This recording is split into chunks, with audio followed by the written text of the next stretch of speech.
өкіндіріп қойған покупкам. Неге мен бұрыннан осы роботты сатып алмаған деп өкіндім. Қолымды ұзартқан кішкентай ғана робот. Бұл сіздің айнаңызды, терезеңізді, кафеліңізді, мойшы, обойыңызға дейін жіберіп, сүрттіріп қойсын. Рахат, мына жақтан тамағың жасап аласың.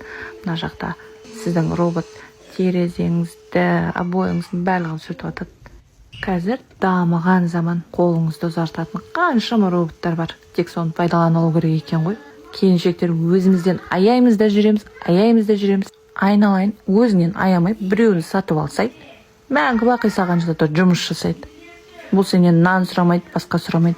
Тоққа қостың, суын құйдың, давай жу Гүлбану деп ат қойып ап роботыңа жібересің. Айдайды, бәрін жуып шығады, әдемілеп тұрып.